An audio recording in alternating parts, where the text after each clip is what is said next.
Hello everyone, welcome back to the channel. तो 10,000 volt के new episode में आप सबका स्वागत है। और गाइज मैं आप लोगों को बता दूं, आज यहाँ पे tales of demon and gods का सीजन 10 भी आ रखा है और उसके आगे के सीजन को भी हमने एक्सप्लेन कर रखा है चैनल पे, तो उन्हें भी देखना। और हाँ, इसके न्यू सीजन को अब हम स्टार्ट करने वाले हैं जो कि आज से ही आया है, तो मैं होप करूंगा कि आप लोग इसे भी जरूर देखोगे। एंड गाइज चलिए अभी के लिए 10,000 वोल्ट के न्यू एपिसोड को स्टार्ट करते हैं। तो एपिसोड के स्टार्टिंग में हम स्टार टावर पैलेस के एंसेस्टर फिंग सिंह को देखते हैं, जो कि बहुत ही ज्यादा गुस्सा होते हुए अपने ओरा को रिलीज करते हैं। अब उनके ओरा को देखते हुए दूसरी तरफ यून चेन और एम्पर ज्यू वो दोनों अपने अपने आर्टिफैक्ट के अंदर चले गए। इवन की दूसरे जो कल्टीवेटर भी थे वो भी अपने अपने आर्टिफैक्ट के अंदर जाके एक साथ में मर्ज होने लगते हैं। हम देखते हैं वहां पे एम्पर ज्यू यू चेन वो लोग अपने आर्टिफैक्ट को एक साथ में मर्ज करके अपने डिमोनिक पपेट के एनर्जी को काफी ज्यादा बढ़ा देते हैं और वो दोनों अटैक करने के लिए तैयार हो गए थे। वहीं पे दूसरी तरफ हम एम्पर सिंह और बाइली स्वांगफेंग को देखते हैं, जहाँ पे उनके ऊपर भी बहुत ही ज्यादा प्रेशर बन रहा था, बट वो दोनों जैसे तैसे करके बैरियर बनाते हुए बच रहे थे। तभी वहाँ पे बाइली स्वांगफेंग कहने लगता है, अगर मुझे पता होता कि इसके पास में सोवरिंग रिलम के टॉप टायर का एक ट्रेजर है तो मैं ऐसे अंधाधुन इसके ऊपर अटैक करने के बारे में नहीं सोचता। जिसको सुन के दूसरी तरफ सिंह कहने लगता है, तुमने ठीक कहा, सोवरिंग एम्पर रिलम के टॉप टायर का ट्रेजर बहुत ही ज्यादा खतरनाक होता है। अब वो लोग ऐसी बातें कर रहे थे, दूसरी तरफ हम यून चेन और वहाँ पे एम्पर ज्यू को देखते हैं, जो कि अपने अपने आर्टिफैक्ट के एनर्जी का यूज करते हुए डायरेक्टली स्टार टावर पैलेस के एंसेस्टर फिंग सिंह के ऊपर अटैक कर देते हैं। बट हम देखते हैं वहां पे वो बहुत ही आसानी से अपने आर्टिफैक्ट का यूज करते हुए उस स्पिरिचुअल बीस्ट और उस पपेट को बहुत ही आसानी से इनहेल कर लेते हैं, जिसे देखकर दूसरी तरफ एम्पर ज्यू बहुत ज्यादा डर गया था। वो कहने लगता है, भला ऐसा कैसे हो गया, इस बुढ़े ने मेरे इतने ज्यादा हाई लेवल के पपेट को इतनी आसानी से इनहेल कर लिया। इतना कहते हुए वो उस जगह से निकलने की कोशिश कर रहा था। बट हम देखते हैं स्टार टावर पैलेस के एंसेस्टर फेंग सिंह अपने सोवरिंग रिलम के उस आर्टिफैक्ट का यूज करते हुए एम्पर ज्यू को पूरी तरीके से घेर लेते हैं। और हम देखते हैं एम्पर ज्यू के चारों ओर वो आर्टिफैक्ट आ रहा था। इवन कि हम देखते हैं मास्टर फेंग सिंह अपने उस ट्रेजर का यूज करते हुए जितने भी उनके एनिमी थे उन सबको धीरे धीरे घेरने लगते हैं। और इस आर्टिफैक्ट के फॉर्मेशन के अंदर यून चेन, एम्पर ज्यू, एम्पर बाइली स्वांगफेंग, इवन की सिंह वो चारों लोग पूरी तरीके से फंस गए थे। अब उस फॉर्मेशन को देखकर दूसरी तरफ बाइली स्वांगफेंग अपने वेपन का यूज करते हुए उसे ब्रेक करने की कोशिशें कर रहा था, बट उसका अटैक पूरी तरीके से नलीफाई हो रहा था, मतलब कि कोई भी असर ही नहीं था उसके अटैक का। इवन कि हम देखते हैं उसका अटैक डिस्ट्रॉय हो जाता है और वो खुद बहुत ज्यादा इंजर्ड होते हुए पीछे की तरफ गिर गया था। अब इतने ज्यादा एनर्जी को देखकर सिंह भी कहने लगता है, ऐसा लग रहा है कि ब्रदर बाइली स्वांगफेंग हम इस जगह से निकल नहीं पाएंगे। इतना कहते हुए वो डर रहा था। दूसरी तरफ हम स्टार टावर पैलेस के एंसेस्टर फेंग सिंह को देखते हैं, जो अंदर आते हुए कहने लगे थे, आज तुम में से कोई भी इस जगह से जिंदा नहीं जाएगा। जिसको सुन के हम देखते हैं वहाँ पे बाइली स्वांग फेंग और सिंह तो डर के मारे भागने की कोशिशें करते हैं, बट वहाँ पे मास्टर फेंग सिंह उन्हें इतनी आसानी से भागने देने वाले तो नहीं थे। वो अपने स्पिरिचुअल सोर्ड से डायरेक्टली उनके ऊपर अटैक कर देते हैं, जिनके लगने की वजह से बाइली स्वांग फेंग और वहाँ पे सिंह पूरी तरीके से खत्म हो गए थे। इवन कि उनके आर्टिफैक्ट भी डिस्ट्रॉय हो जाते हैं। ये सब कुछ देखकर दूसरी तरफ एम्पर ज्यू और यूनचेन बहुत ज्यादा गुस्सा हो गए थे। एम्पर ज्यू अटैक करते हुए कहने लगते हैं, तुम्हारी इतनी ज्यादा हिम्मत, आखिरकार तुमने दो कल्टीवेटर को, हमारे साथियों को हमारे आगे कैसे किल किया। इतना कहते हुए हम देखते वो दोनों डायरेक्टली अटैक करने के लिए बढ़ रहे थे, बट दूसरी तरफ मास्टर फेंग सिंह अपने आर्टिफैक्ट का यूज करते हुए उनके फॉर्मेशन को और भी ज्यादा स्ट्रॉन्गर कर देते हैं, जिसकी वजह से आर्टिफैक्ट चारों ओर फैल रहा था। अब वो दोनों मिलके उस आर्टिफैक्ट को ब्रेक करने की कोशिशें करते हैं अटैक करके, बट हम देखते हैं ये फॉर्मेशन इतनी आसानी से ब्रेक होने वाला तो नहीं था। उल्टा ये दोनों काफी ज्यादा इंजर्ड होते हुए पीछे की तरफ गिर जाते हैं। तभी वहाँ पे मास्टर फेंसिंग आते हुए कहने लगते हैं, तुम दोनों ने काउंटलेस ईयर तक मेरे स्टार टावर पैलेस को डिस्ट्रॉय करने के बारे में सोचा, तुम्हें क्या लगा मुझे पता नहीं होगा तुम लोग मेरे पीठ पीछे क्या क्या करते थे। बट आज देखो, आज तुम दोनों कैसे इस जगह पे फंस चुके हो। आज मैं सब हिसाब किताब पूरी तरीके से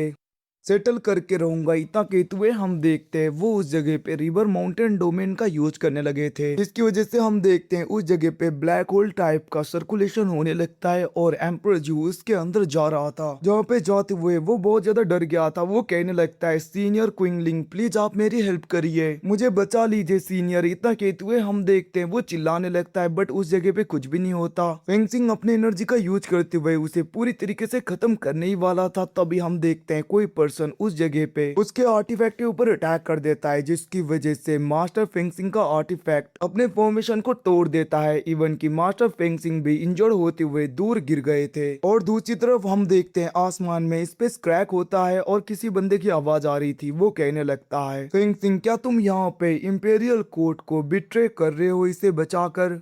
आखिरकार तुम्हारी इतनी ज्यादा हिम्मत तुम हमारे इंपेरियल कोर्ट के अगेंस्ट में जाओ। इधर कहते हुए हम देखते हैं वो पर्सन वहां पे धीरे धीरे आ रहा था और उसका ऑरा बहुत ही ज्यादा खतरनाक था। अब उस बंदे को देखकर दूसरी तरफ एम्परर जू तो बहुत ज्यादा खुश हो गया था। वो कहने लगता है अच्छा हुआ कि इंपेरियल कोर्ट के कमांडर क्वीन मू इस जगह पे आ गए, अब मैं देखता हूँ आखिरकार ये लोग कैसे बचेंगे। इधर कहते हुए वो तो बहुत ज्यादा खुश हो रहा था। दूसरी तरफ हम इंपेरियल कोर्ट के कमांडर क्वीन मू को देखते हैं जो की धीरे धीरे बाहर की तरफ आ रहा था। उसे देखकर लिन फैंग कहने लगता है आखिरकार ये है कौन? इसके रिप्लाई में गॉडेस नांगो कहने लगी थी लिन फैंग ये क्वीन मू है और ये इंपेरियल कोर्ट का एक कमांडर है। जिसे सुन के हम देखते हैं लिन फैंग कहने लगता है क्या क्वीन मू, इसका मतलब अब यहाँ पे इंपेरियल कोर्ट भी डायरेक्टली मेरे ऊपर अटैक करने के लिए आने लगी है। अब वो ये सब कुछ कह रहा था। दूसरी तरफ हम आउदिंग को देखते हैं जहाँ पे मास्टर आउदिंग गुस्सा होते हुए कहने लगते हैं आखिरकार क्वीन मू तुम्हारी इतनी ज्यादा हिम्मत, तुम इस जगह पे क्यों आए? क्या तुम फिर से टांग अड़ाने की कोशिश कर रहे हो? जिसको सुन के वहाँ पे क्वीन मू कहने लगता है आउदिंग पिछली बार तो तुम जैसे तैसे करके बच के निकल गए थे, बट इस बार ऐसा नहीं होगा। याद रखना पिछली बार तो तुम्हें मौका मिल गया था, बट इस बार तुम बच के नहीं निकलने वाले।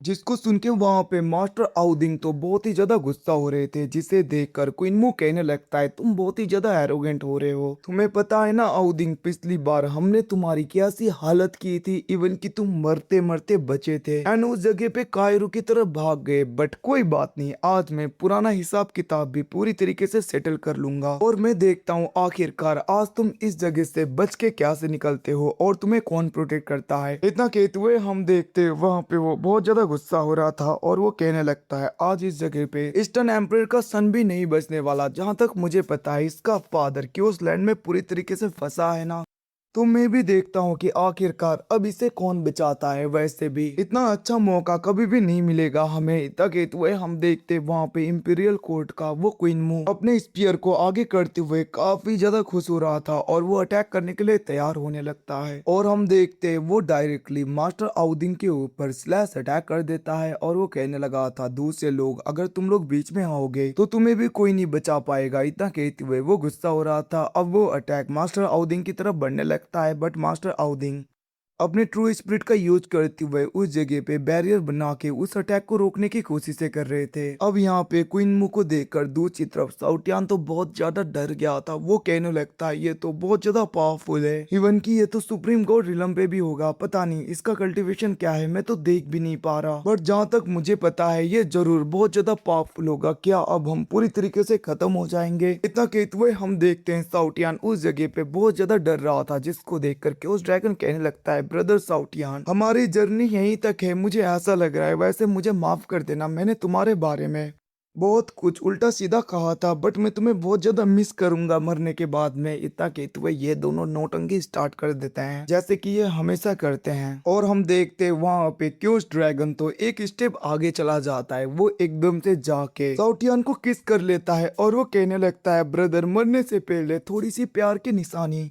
अब उसकी ऐसी हरकतें देखकर साउटियान को तो बहुत ज्यादा गुस्सा हो रहा था। वो उसे लात मारते हुए फेंकता है और वो कहने लगा था बेवकूफ, आखिरकार तुम लड़का हो या लड़की हो, ये क्या सी ठरकपन दिखा रहे हो। इतना कहते हुए वो गुस्सा हो रहा था। दूसरी तरफ हम मास्टर आउदिंग को देखते हैं जो अभी भी उसके अटैक को रोक रहे थे, बट हम देखते हैं वहाँ पे क्वीन मू अपने अटैक के एनर्जी को और भी ज्यादा बढ़ाने लगता है और वो लगातार मास्टर आउदिंग के सेल के ऊपर अटैक कर रहा था, जिसकी वजह से मास्टर आउदिंग को भी उसके अटैक को रोकने में काफी ज्यादा मुश्किल होने लगती है। अब ये सब कुछ देखकर दूसरी तरफ लिन फेंग सोचने लगता है, मास्टर ओदिंग मेरे लिए इतना कुछ कर रहे हैं, क्या मुझे यहाँ पे काव्यान ने जो कहा था वो कर लेना चाहिए? क्या मुझे उसके फादर को बुलाना चाहिए इस जगह पे? और जहाँ तक मुझे लग रहा है, अगर मैंने उसके फादर को नहीं बुलाया तो बहुत ही जल्दी हम लोग इस जगह पे खतरे में पड़ जाएंगे। भले ही ये एक नाटक हो, फिर भी मुझे काव्यान की बात मान लेनी चाहिए। इतना कहते हुए वो काव्यान के टोकन को पूरी तरीके से ब्रेक कर देता है ताकि यहाँ पे काव्यान के फादर इस जगह पे आ सके। और जैसे ही ये टोकन ब्रेक होता है, एकदम से उस जगह पे पोर्टल ओपन होने लगा था और उस पोर्टल से एक पावरफुल अटैक क्वीन मू की तरफ बढ़ने लगता है और हम देखते हैं वो अटैक क्वीन मू को लग जाता है, जिसकी वजह से क्वीन मू थोड़ा बहुत इंजर्ड होते हुए पीछे की तरफ हो गया था, क्योंकि ये अटैक बहुत ज्यादा पावरफुल था। इसकी प्रेशर की ही वजह से क्वीन मू का अटैक डिस्ट्रॉय हो गया था और वो खुद पीछे की तरफ हो गया था। और वहीं पे उस पोर्टल के अंदर से हम काव्यान के फादर को देखते हैं, जो कि धीरे धीरे बाहर की तरफ आ रहे थे। अब उस ओरा को फेल करते हुए मास्टर ओदिंग कहने लगते हैं, ये तो वही बंदा है, जहाँ तक मुझे पता है ये वही होंगे। इतना कहते हुए हम देखते हैं वो ऊपर की तरफ देख रहे थे, जहाँ पे काव्यान के फादर धीरे धीरे आगे बढ़ते हुए कहने लगता है, मैंने कभी सोचा नहीं था तुम ऐसा करोगे। अब ये सुन के हम देखते हैं वहाँ पे क्वीन मू कहने लगता है, एम्परर यान आप यहाँ पे, जिसको सुन के हम देखते हैं वहाँ पे काव्यान के फादर कहने लगता है, मुझे एक बात समझ में नहीं आ रही, आखिरकार तुम जैसा इतना ज्यादा पावरफुल एक एम्पर इलम का कल्टीवेटर भला एक जूनियर के ऊपर ऐसे एरोगेंटली कैसे अटैक कर सकता है? और तुम्हें लगा कि तुम मेरी डटर के ऊपर अटैक करोगे और मैं तुम्हें ऐसे ही जाने दूंगा? क्वीन मू, आखिरकार तुमने ये सोच भी कैसे लिया? क्या तुम्हें लगता है कि तुम मुझे ऑफेंड कर पाओगे? इतना कहते हुए हम देखते काव्यान के फादर यान बहुत ही ज्यादा गुस्सा हो रहे थे और वो कहने लगता है, वैसे क्वीन मू क्या मैं जान सकता हूँ मेरी डटर ने तुम्हें ऐसा क्या ऑफेंड कर दिया कि तुम मेरे डटर के ऊपर ही पड़ गए ऐसे? जिसको सुन के हम देखते दूसरी तरफ क्वीन मू को कुछ समझ में नहीं आ रहा था और वो लिन फेंग की तरफ देखता है, जहाँ पे उसे काव्यान दिखाई देती है,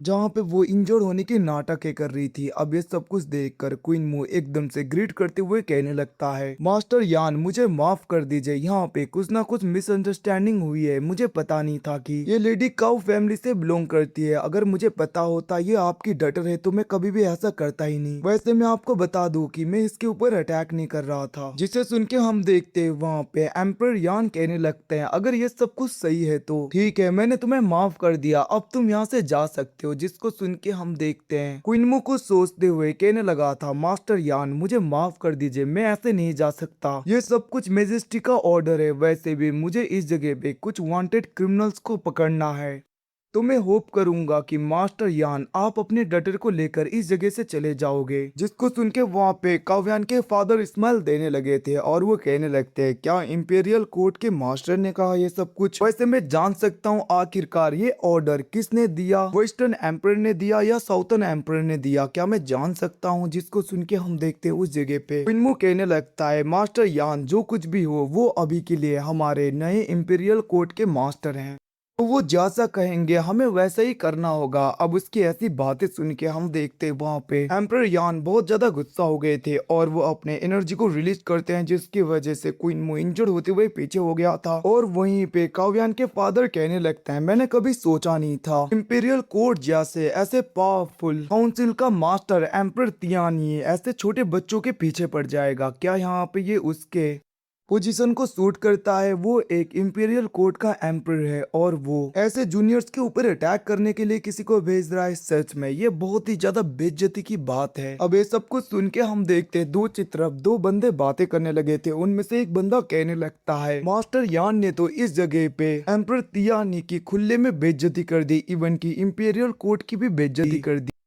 ये तो यहाँ पे पूरे इंपीरियल कोर्ट की काफी ज्यादा बेइज्जती करते हुए उन्हें ऑफेंड कर रहे हैं। क्या इन्हें यहाँ पे डर नहीं है? तभी वहाँ पे दूसरा बंदा भी कहने लगा था, तुमने ठीक कहा ब्रदर, इवन के एम्पर तियान ये तो वेस्टर्न एम्पर का यंगर ब्रदर है, जो कि कुछ टाइम पहले ईस्टर्न एम्पर के साथ में फाइट करते हुए क्योस लैंड में चले गए थे और तब से उनका भी कोई भी पता नहीं है। अगर ये बात उन्हें पता चल गई तो वो यहाँ पे पूरे काउ फैमिली को भी डिस्ट्रॉय कर सकते हैं। जिसको सुन के दूसरा बंदा कहने लगता है, मुझे जहाँ तक पता है मास्टर यान ऐसे ही इंपेरियल कोर्ट को तो पूरी तरीके से ऑफेंड नहीं करेंगे। उन्होंने जरूर फ्यूचर को देखा होगा थोड़ा बहुत। और वैसे भी सूड एम्पर दोंगजी अभी भी क्योस लैंड में है या नहीं है किसी को नहीं पता। अगर वो वापस आ गए तो वो अकेले ही पूरे इंपेरियल कोर्ट को हैंडल कर सकते हैं। वो लोग ऐसे ही बातें कर रहे थे। दूसरी तरफ हम स्टार टावर पैलेस के मास्टर को देखते हैं, जो सोचने लगे थे जरूर अभी तक ईस्टर्न एम्पर को कुछ नहीं हुआ होगा, इसीलिए सीनियर यान भी इस जगह पे लिन फैंग को प्रोटेक्ट करने के लिए आ गए।